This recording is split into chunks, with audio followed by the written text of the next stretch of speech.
Hi folks, this is your MWIS Planning Outlook with the details into the weekend and beyond. Let's have a look what's going on with the big picture first of all, and this chart is a bit of a complicated one, but it shows the pressure patterns at what we'd call middle levels in the atmosphere. That's around 5 kilometres or so above the surface. And we have quite a marked trough of low pressure that exists near and north of Britain through this time, and that's feeding in these cooler airflow patterns from the northwest. We have a ridge of high pressure that's very much positioned across southern Europe, and that's drawing in the hot air from North Africa across the Mediterranean at the moment. In between the two, where the lines on this chart are closest together, that's where we have the jet stream, and that's the dividing zone at the moment between those two weather patterns in play. Not too much will really change in that overall story in the days ahead. One zone of low pressure will pull somewhat more towards Scandinavia, but various little features still running through that flow will develop, and broadly as we go into the weekend we still have a trough of low pressure that is around the British Isles. So we're still, I'm afraid, looking at some rather unsettled conditions as we go into the weekend. We'll still have some high pressure over southern Europe and further out over the Atlantic. In terms of temperatures, it's much like what we've been. We will be somewhat cooler than average by a degree or so as we head through the 5 days ahead. That chart averages things out then through the weekend. You can see how the hot weather compared to average continues across the south of Europe as well. All the way to the end of July, really, that trend is similar. That's the 5-day average temperature anomaly as we go through to the 30th, and again a little bit below average across Britain and most of Western Northern Europe at this time, with the hot weather again confined toward the south and southeast. Taking you through the charts then for the days ahead, and Wednesday sees low pressure up towards Norway. We have a general west by northwest of the airflow across the country, a moderate breeze at most places then around 15-20 miles per hour or less. We'll feel cool though, we're exposed on high tops, the air temperature is still down in single figures, so it'll feel close to freezing point if exposed to that breeze on the very highest summits. A few showers passing west to east as we go through into the afternoon. Those will be concentrated on more eastern regions, the odd heavy one possible, particularly around the borders and the Cheviots, maybe just to the eastern side of the Pennines through the afternoon. Wouldn't rule out an isolated rumble of thunder in those, but western regions will come through brighter with some sunshine spreading inland, cloud bases lifting and breaking as we go through the day.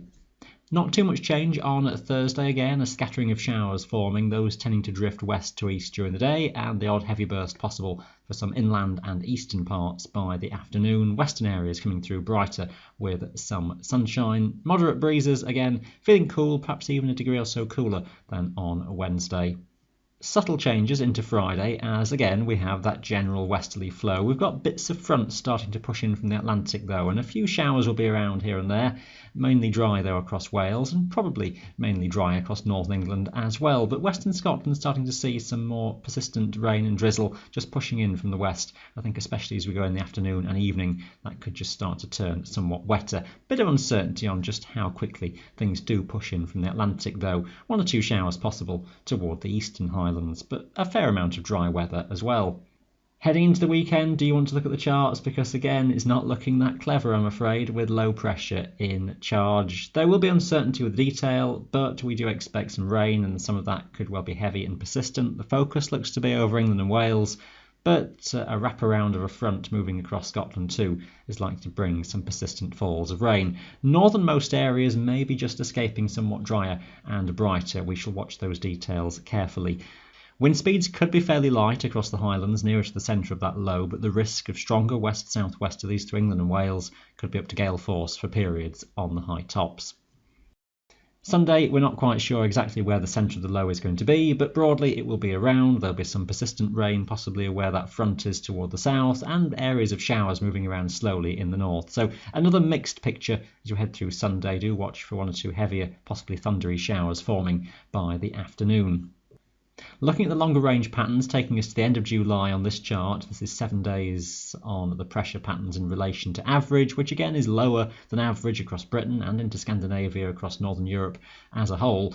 Higher pressure, all things relative, would exist toward the northwest, but not breaching the above average threshold on this chart, which compared to some of these charts in recent weeks, there was more of a hint of higher pressure there, which does just show there are still difficulties in getting the numerical models to come up with the story beyond a few weeks ahead. The consistent signal, it must be said though, is that the lower pressure is just a bit further south in relation to somewhat higher pressure being further north.